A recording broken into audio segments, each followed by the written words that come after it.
Risadas ecoaram assim que o pianista maltrapilho tocou nas teclas no casamento de Ricardo e Camila. Uma camisa social, outrora alva, agora amarelada e mal taçada, pendia sobre seu corpo magro, enquanto ele se curvava sobre o piano de cauda. Sapatos gastos, além de qualquer concerto, e uma gravata desbotada, de outra década, adornavam-no. Os convidados abastados, em seus trajes de grife, trocavam olhares, alguns cochichando atrás das taças de champanhe, outros nem se importando em disfarçar o desprezo. Sério que isso foi o melhor que conseguiram? Alguém ironizou, alto o suficiente para as mesas da frente ouvirem. O pai da noiva se remexeu na cadeira, evitando o contato visual com os amigos do clube. A cerimonialista folheava freneticamente sua prancheta, imaginando como aquele homem fora aprovado para um evento tão prestigiado no salão nobre do Hotel Copacabana Palace. Você o defenderia ou se juntaria à multidão desviando o olhar? Conta pra gente nos comentários. Mas ninguém naquele salão repleto de vestidos de seda e ternos Armani estava pronto para o que aconteceria em seguida. O pai viúvo de 3 filhos fechou os olhos, respirou fundo, inflando seus ombros estreitos e posicionou suas mãos calejadas sobre as teclas. Por um breve momento,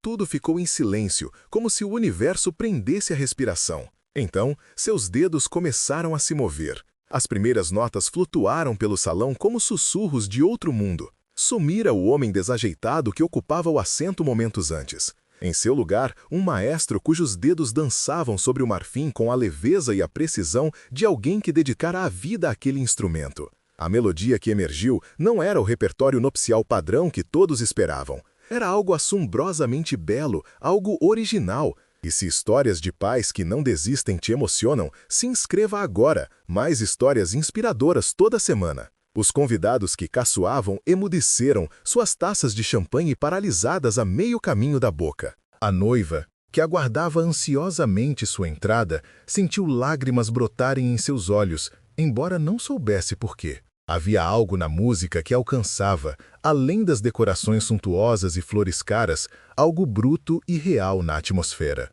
Ninguém ali sabia que Tomás Mercês fora considerado um prodígio musical, que estudara na Europa antes que a vida interviesse com suas crueldades. Ninguém sabia que 15 anos antes ele compôs aquela peça para o aniversário de 25 anos de sua esposa, o último que ela comemoraria antes que o câncer a levasse dele e de seus 3 filhos pequenos. A cerimonialista interrompeu sua busca frenética e simplesmente ficou parada, cativada como todos os outros. O pai da noiva ergueu os olhos, curioso sobre o homem que contratara com um orçamento apertado após o cancelamento do pianista original em cima da hora. Tomás não tocava piano profissionalmente há quase 10 anos. Após a morte de Sarah, a música dentro dele também pareceu morrer. Turnos noturnos na fábrica, faxina nos finais de semana, qualquer coisa para manter seus filhos alimentados e abrigados. Seu filho mais velho agora estava na faculdade com uma bolsa conquistada com muito esforço, sua filha no último ano do ensino médio e seu filho mais novo entrando no ensino fundamental. A única constante em suas vidas turbulentas foi a devoção inabalável do pai. Quando surgiu o convite para aquele casamento, Tomás quase recusou. Suas mãos estavam ásperas por causa do trabalho manual, suas habilidades enferrujadas pela falta de uso. Mas o aniversário de seu filho mais novo estava se aproximando, e o menino estava de olho em um telescópio na vitrine da loja do centro há meses. Então Tomás tirou seu terno velho do fundo do armário, passou-o como pôde e aceitou o trabalho. O que os convidados não podiam ver enquanto ele tocava eram as lembranças que o inundavam, ensinando Sarah a dançar na cozinha de seu pequeno apartamento, o riso dela enquanto ele compunha melodias bobas sobre sua culinária, a maneira como ela descansava a cabeça em seu ombro durante os momentos tranquilos em que ele tocava só para ela. Aquela peça, a peça dela, nunca fora tocada para mais ninguém, até hoje. Conforme a melodia se aproximava de seu clímax, Tomás abriu os olhos e, por um momento, hesitou. Sentada na primeira fila, estava uma jovem na casa dos 20 anos, com longos cabelos escuros caindo sobre os ombros e olhos brilhantes que pareciam ver através dele. Ela se parecia tanto com Sarah que seu coração se contraiu dolorosamente em seu peito. Mas ele não parou de tocar. Seus dedos encontraram o caminho de volta à melodia como sempre faziam, mesmo através da dor que às vezes ameaçava engoli-lo por completo. A equipe do casamento fora instruída a entrar precisamente no momento musical certo, mas a cerimonialista não fez nenhum movimento para sinalizá-los. Ninguém queria interromper o que estava acontecendo naquele salão, aquele momento inesperado de pura beleza surgindo da fonte mais improvável. Na segunda fila, um senhor de cabelos grisalhos e um terno impecável inclinou-se para a frente, com a testa franzida em concentração. Maxwell Thornton passara 40 anos como diretor da Orquestra Sinfônica da cidade e reconhecia talento excepcional quando o ouvia. Ele pegou seu telefone discretamente, abriu o aplicativo de gravação e o colocou sobre a mesa, seus olhos nunca deixando o pianista. Quando Tomás finalmente levou a peça à sua suave conclusão, o salão permaneceu em perfeito silêncio por 3 batidas cardíacas. Então, como se um feitiço tivesse sido quebrado, os aplausos irromperam. Não o tipo educado e obrigatório, mas uma apreciação estrondosa que emanava de algo genuíno. Os mesmos convidados que o haviam ridicularizado minutos antes agora estavam de pé. Tomás piscou surpreso, um rubor subindo por seu pescoço. Aquilo não fazia parte do plano. Ele deveria tocar música de fundo, ser invisível. Ele rapidamente embaralhou suas partituras, envergonhado pela atenção, e começou uma marcha nupcial tradicional para a entrada da noiva. Mas algo havia mudado na atmosfera daquele salão. Os convidados, que estavam mentalmente calculando o patrimônio líquido uns dos outros, agora trocavam olhares de apreciação compartilhada. A noiva, quando finalmente entrou, caminhou pelo corredor com lágrimas escorrendo livremente pelo rosto, emocionada por uma música que de alguma forma a fizera sentir o peso e a beleza do compromisso que estava prestes a assumir. O que ninguém percebia é que os eventos do dia estavam apenas começando a se desenrolar de maneiras inesperadas. Durante a recepção, enquanto Tomás tocava suavemente ao fundo, Maxwell Thornton aproximou-se do piano durante uma breve pausa entre as músicas. Aquela peça de abertura, disse ele sem se apresentar, era a Rachmaninoff? Chopin? Não a reconheço. Tomás balançou a cabeça, seus dedos endireitando nervosamente sua partitura gasta. Não é nada, senhor, apenas algo que escrevi há muito tempo. As sobrancelhas de Maxwell se ergueram. Você compôs isso? Ele estendeu a mão. Maxwell Thornton, eu dirijo a Orquestra Sinfônica da cidade. Tomás olhou para a mão, depois para o rosto do homem, o reconhecimento surgindo. Ele limpou a palma da mão na calça antes de apertar a mão oferecida. Tomás mercê, senhor, é uma honra. A honra é minha. Não ouço uma composição original desse calibre há anos. Maxwell olhou ao redor da recepção, depois de volta para Tomás. Você tocaria de novo? A peça inteira desta vez? Tomás hesitou, olhando para a cerimonialista, que agora acenava freneticamente para que ele continuasse com a playlist agendada. Não tenho certeza se seria apropriado. Estou aqui para tocar o que eles pediram. Maxwell assentiu pensativamente. Então, enfiou a mão no paletó e tirou um cartão de visita. Ligue para mim amanhã. Gostaria de discutir sua música mais a fundo. Ele colocou o cartão no piano e se afastou antes que Tomás pudesse responder. O pianista fitou o pequeno retângulo de papel cartão grosso como se pudesse desaparecer. Sua mão tremeu ligeiramente ao pegá-lo e guardá-lo no bolso do peito.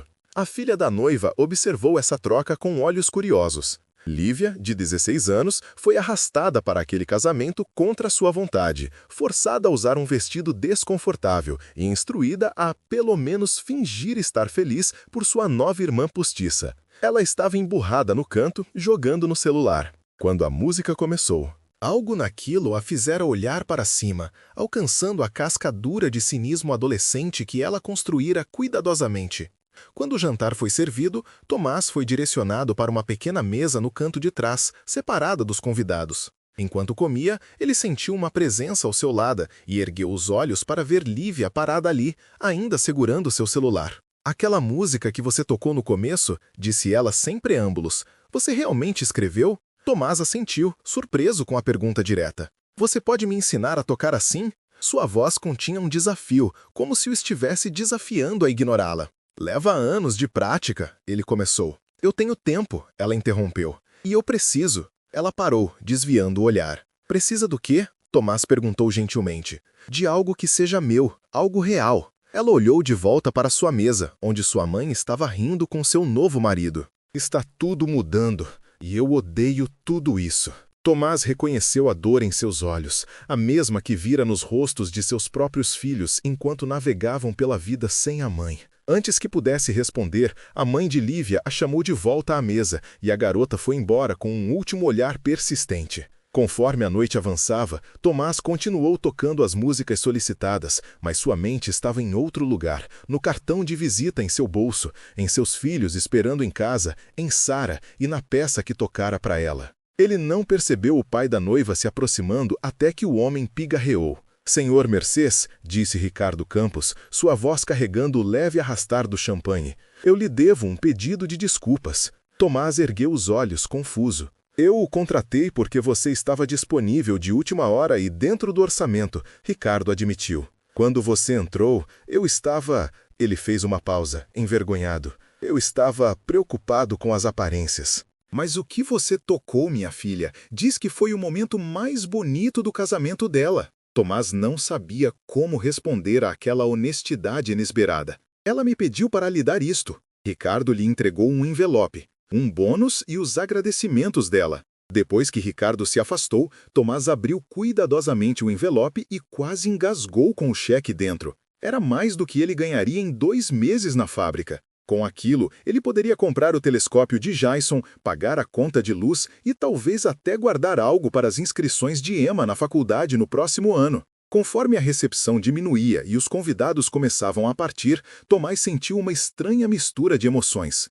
Aquele dia que começara com humilhação, de alguma forma se transformara em algo completamente diferente. Ele reuniu suas partituras, acenando educadamente para os poucos convidados que pararam para elogiá-lo. Você teria coragem de tocar a memória mais preciosa do seu coração para um salão cheio de estranhos? Deixe-nos saber nos comentários. Assim que estava fechando a tampa do piano, sentiu um toque em seu ombro.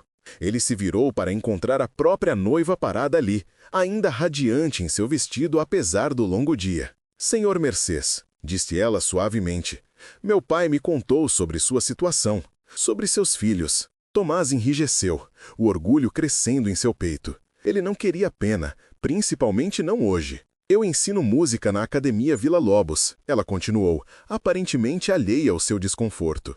«Temos um programa de bolsas de estudo para jovens músicos talentosos. Se algum de seus filhos estiver interessado...» «Meu caçula», disse Tomás antes que pudesse se conter. «Jason, ele toca, não profissionalmente, mas tem um bom ouvido». Ela sorriu.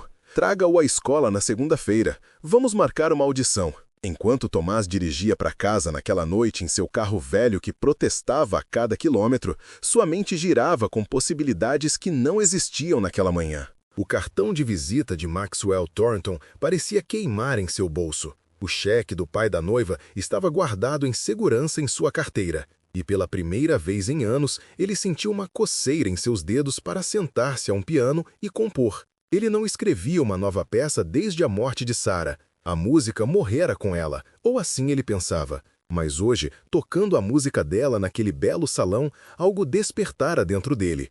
Algo que ele acreditava ter ido para sempre. Quando chegou em casa, a babá estava cochilando no sofá. Seu filho mais novo, Jason, ainda estava acordado, esperando apesar da hora avançada. «Você tocou bem, pai?» perguntou o menino de 12 anos, esfregando o sono dos olhos. Tomás bagunçou o cabelo do filho, tão semelhante ao de Sara na cor e na textura. «Acho que sim, amigão. Acho que toquei muito bem». Depois de pagar a babá e verificar se seu filho do meio estava dormindo, Tomás sentou-se na beira da cama de Jason enquanto o menino adormecia. Ele cantarolou suavemente, o início de uma nova melodia se formando em sua mente. Na manhã seguinte, Tomás acordou cedo, apesar da noite passada. Pela primeira vez em anos, ele sentiu uma urgência que não tinha nada a ver com contas ou horários de trabalho. Ele preparou o café da manhã para Jason e Emma, então se desculpou para fazer um telefonema na privacidade da varanda dos fundos. Sua mão tremeu ao discar o número no cartão de Maxwell Thornton. «Thornton falando», veio a resposta nítida. «Senhor Thornton, aqui é Tomás Mercês, o pianista do casamento de ontem». «Tomás, eu estava esperando que você ligasse. Aquela peça que você tocou, não consegui tirá-la da cabeça». Tomás engoliu em seco. «Obrigado, senhor. Você tem mais composições? Um portfólio, talvez?» A pergunta atingiu Tomás como um golpe físico. Um portfólio? É claro que um compositor de verdade teria um portfólio. Não, senhor. Apenas algumas peças que escrevi anos atrás, para minha esposa. Houve uma pausa na linha. Sua esposa deve estar muito orgulhosa. Ela faleceu 15 anos atrás. Outra pausa, mais longa desta vez. Sinto muito por isso, Tomás. De verdade. Tomás apertou o telefone com mais força. A peça que o senhor ouviu era dela. Eu a escrevi para o aniversário dela. E você não escreveu mais nada desde então? Não. O suspiro de Maxwell ecoou pelo telefone. Isso é um desperdício terrível de talento, mas talvez compreensível. Houve o som de papéis se arrastando. A Sinfônica está organizando uma mostra de compositores locais no próximo mês. Nada grandioso, apenas uma noite de obras originais interpretadas por nossos músicos. Gostaria de incluir sua peça? Tomás quase deixou cair o telefone. Senhor, eu não a tenho escrita, eu apenas toco de memória.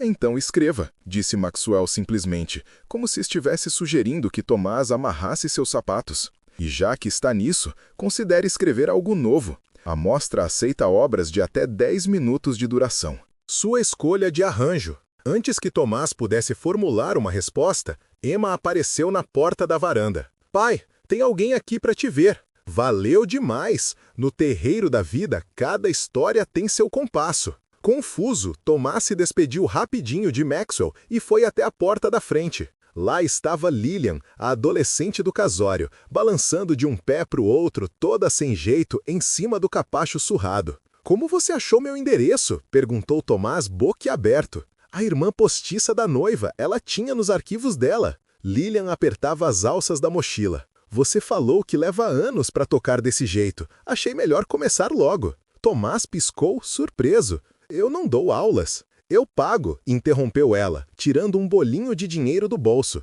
Não é muito, mas é toda a minha grana do aniversário. Emma apareceu do lado do pai, a curiosidade estampada no rosto. Com 17 anos, só um ano mais velha que Lillian, mas não podiam ser mais diferentes. Emma, com seu rabo de cavalo prático e roupa sem firula, Lillian com sua produção fashion e maquiagem caprichada. Meu pai é o melhor professor do mundo, disse Emma, estendendo a mão para Lillian. Eu sou a Emma. Quer tomar café? Meu pai fez panqueca. Lillian pareceu hesitante, mas o calor genuíno na voz de Emma pareceu tranquilizá-la. Ela seguiu para dentro da casa simples, os olhos arregalados ao ver a sala apertada, dominada por um piano vertical antigo, coberto de partituras e fotos de família. É aqui que você ensaia? Perguntou ela a Tomás, passando os dedos reverentemente pelas teclas gastas do piano. É onde a gente mora, respondeu Emma por ele, com uma risadinha.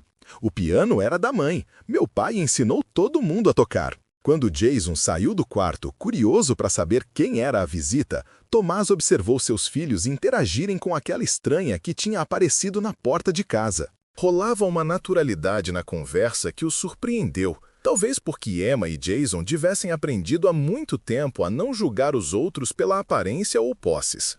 Aquele domingo de manhã se estendeu até a tarde, enquanto Tomás se via dando a primeira aula de piano de Lillian, com Emma e Jason dando força. Quando Lillian finalmente foi embora, prometendo voltar no dia seguinte depois da escola, Tomás se sentou sozinho no piano, olhando para a partitura em branco na frente dele. Escreva, Maxwell tinha dito. Como se fosse fácil assim, mas talvez fosse. Nota por nota, compasso por compasso, Tomás começou a transcrever a música que ele tinha carregado no coração por 15 anos. E quando terminou, seu lápis pairou sobre uma folha nova. Algo novo, Maxwell tinha sugerido. Tomás fechou os olhos e deixou seus dedos encontrarem as teclas. A melodia que surgiu era diferente da música de Sarah, menos melancólica, mais complexa. Falava de luto, sim, mas também de resistência. De 3 filhos crescendo sem a mãe. De um pai aprendendo a ser pai e mãe.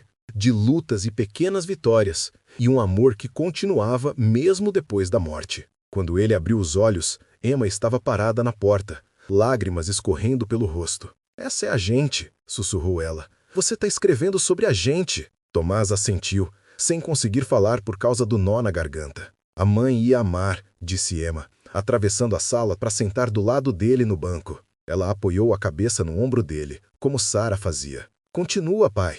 Eu quero ouvir o resto. A segunda-feira chegou com uma correria danada.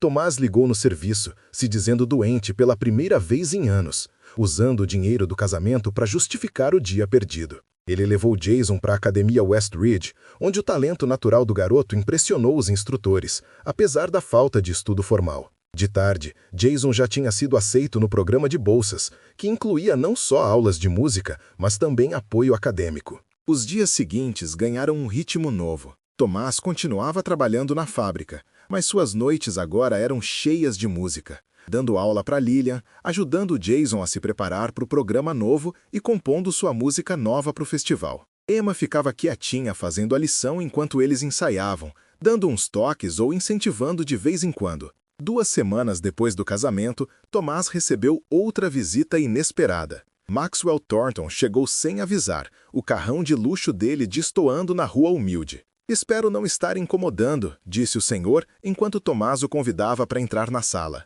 "Eu estava curioso para saber como você está indo." Tomás mostrou a partitura da composição nova, ainda incompleta e rabiscada com correções e rabiscos, todo nervoso. Maxwell estudou as páginas com atenção, cantarolando uns trechos baixinho de vez em quando. Quando ele olhou para cima, a expressão dele era indecifrável. "Não está pronto", disse Tomás, rápido. "E precisa de uns arranjos profissionais, com certeza." "É extraordinário", interrompeu Maxwell. "Cru em alguns pontos, claro, mas a emoção é palpável." Ele colocou a partitura na mesa com cuidado. "Tomás, eu quero te fazer uma proposta." "Uma proposta?" "O pianista titular da Sinfônica vai se aposentar no fim da temporada. A gente precisa de alguém com o seu nível de talento e capacidade de interpretação. O salário é modesto para os padrões profissionais, mas tem benefícios. Plano de saúde, aposentadoria." Tomás olhou para ele descrente. "Senhor Thornton, eu não toco profissionalmente há mais de 15 anos. Eu trabalho numa fábrica." E mesmo assim tocou daquele jeito no casamento. Maxwell se inclinou para frente. "Um talento como o seu não desaparece, Tomás. Pode hibernar, mas está lá, esperando para ser despertado." Naquela noite, depois que Maxwell foi embora, Tomás sentou seus filhos para conversar sobre a proposta inesperada. Ia significar um corte grande no salário de começo, mas o horário fixo e os benefícios iam dar uma estabilidade que eles nunca tinham tido. "Vai fundo, pai", disse Miguel pelo telefone, quando Tomás ligou para ele na faculdade. "A mãe ia te dar um esporro se você não fosse." Emma e Jason concordaram com a cabeça, os rostos brilhando de animação pelo pai. As semanas que antecederam o festival foram uma correria só. Tomás continuava trabalhando na fábrica, enquanto se preparava para a apresentação, ensaiando até tarde da noite depois que os filhos dormiam. Lillian ia para a aula 3 vezes por semana, o talento natural dela florescendo sob a orientação de Tomás. E aos poucos, a composição nova foi ganhando forma, uma sinfonia de família, perda e redenção que Tomás chamou simplesmente de Depois de Sarah. A noite do festival chegou com uma energia nervosa que tomou conta da casa dos Mercer. Emma ajudou o pai com a gravata, uma nova, comprada para a ocasião. Jason engraxou os sapatos até brilharem. E quando bateram na porta, eles se surpreenderam ao ver a família inteira de Lillian, incluindo a noiva do casamento e o marido, esperando para levá-los para o teatro. "A gente não ia perder por nada", disse a noiva sorrindo para a família chocada. A Lillian não para de falar do professor de piano incrível dela há semanas. O teatro era imponente na sua grandiosidade, tão diferente do piano vertical na sala deles, onde Tomás tinha ensaiado. No camarim, ele espiou pelas cortinas a plateia enchendo os lugares. Seus filhos estavam na primeira fila, junto com Lillian e a família dela. E lá, no meio da terceira fila, tinha um lugar vazio, de propósito, o lugar de Sarah. Mas só Tomás sabia disso. Enquanto esperava a vez de tocar, Tomás sentiu uma calma estranha tomar conta dele. Ele tinha dado a volta completa de certa forma. A jornada que começou tocando a música de Sarah no casamento o tinha levado de volta para onde ele sempre deveria estar. Quando Maxwell o anunciou como uma voz nova notável na composição, Tomás entrou no palco de cabeça erguida. Tinha sumido o pianista desarrumado que tinha sido zoado no casamento. No lugar dele estava um homem que tinha achado o caminho de volta para si mesmo. Ele se sentou no piano de cauda, ajustou o microfone e falou pela primeira vez para a plateia em silêncio. 15 anos atrás, eu escrevi uma música para o aniversário da minha esposa. Foi a última música que ela me ouviu tocar antes do câncer a levar de mim e dos nossos 3 filhos. A voz dele continuava firme, embora ele pudesse ver Emma enxugando as lágrimas na primeira fila. Eu parei de compor depois que ela morreu. Até pouco tempo atrás, quando um show num casamento e uma sala cheia de estranhos me lembraram que a música não morre, mesmo quando a gente acha que sim. Tomás posicionou as mãos sobre as teclas. Essa música se chama Depois de Sarah. É para os meus filhos, que cresceram na sombra da perda, mas nunca deixaram que ela os definisse. E é para qualquer um que já teve que achar o caminho de volta para si mesmo depois de se perder. As primeiras notas encheram o teatro, tímidas de começo, como uma pergunta feita no escuro. Depois crescendo, ganhando confiança, entrelaçando temas de luto e alegria, luta e vitória. Tomás tocou de olhos fechados, deixando a música fluir por ele. Cada nota um testemunho da vida que ele e Sarah tinham construído, dos filhos que tinham criado, do amor que nunca tinha morrido de verdade. Quando o acorde final se esvaiu no silêncio, Tomás abriu os olhos e viu a plateia inteira de pé. Na primeira fila, seus filhos estavam aplaudindo em meio às lágrimas. Lilian estava pulando, a pose de menina descolada esquecida no momento. E na terceira fila, aquele lugar vazio parecia de alguma forma menos vazio do que antes. Mais tarde naquela noite, enquanto a família comemorava num restaurante simples que eles nunca teriam podido pagar antes do cheque do casamento e da proposta de Maxwell, Tomás se pegou observando seus filhos com uma sensação nova de paz. Miguel, em casa da faculdade para a ocasião, estava zoando Emma por causa das inscrições para o vestibular. Jason estava contando para Lilian, todo animado, sobre o telescópio novo dele. Eles tinham sobrevivido, tinham prosperado até. E Sarah estaria tão orgulhosa. Enquanto voltavam para casa de carro, Jason dormiu no banco de trás, a cabeça apoiada no ombro de Emma. No espelho retrovisor, Tomás cruzou o olhar com a filha. Ele tocou a sua música hoje, disse Emma baixinho para não acordar o irmão. A música da mãe. Tomás assentiu, a garganta fechada pela emoção. Ela estava aí o tempo todo, né? A música. Mesmo quando você não conseguia mais ouvir. Sim, sussurrou Tomás. Ela estava só esperando o momento certo para ser ouvida de novo. Quando chegaram em casa, Tomás levou o filho dormindo para a cama, como fazia quando Jason era pequeno. Depois de ver se Emma estava bem, ele se sentou sozinho no piano na sala escura. Seus dedos encontraram as teclas sem pensar, tocando baixinho para não acordar as crianças. Era uma melodia nova, não a música de Sarah, nem a música do festival, mas algo diferente. Algo que falava de recomeços e segundas chances inesperadas, de um pai viúvo que tinha ido tocar num casamento e achado o caminho de volta para si mesmo no processo. Tomás sorriu enquanto tocava, imaginando Sarah sentada do lado dele no banco, como tantas vezes. Você estava certa, sussurrou ele para o quarto vazio, que não parecia vazio nem um pouco. A música nunca nos abandona de verdade. E em casas por toda a cidade, os convidados que tinham ido ao festival estavam contando para os amigos sobre o pianista notável que tinham descoberto. O pai viúvo, cuja música os tinha levado às lágrimas. De manhã, o telefone de Tomás ia estar tocando com ligações de pessoas pedindo aulas particulares, de lugares oferecendo oportunidades de apresentação, de uma vida que estava se abrindo de maneiras que ele nunca poderia ter imaginado quando se sentou naquele piano de casamento há apenas um mês. Nunca julgue a história de uma pessoa pelo começo. Às vezes, as sinfonias mais bonitas surgem do silêncio mais profundo. Se essa história te tocou, se inscreva agora para ver mais histórias inspiradoras toda semana. E clique no vídeo na tela para assistir o próximo, com uma reviravolta tão impactante que você nunca vai esquecer. E se você gostou do vídeo, deixe seu valeu demais para ajudar o canal.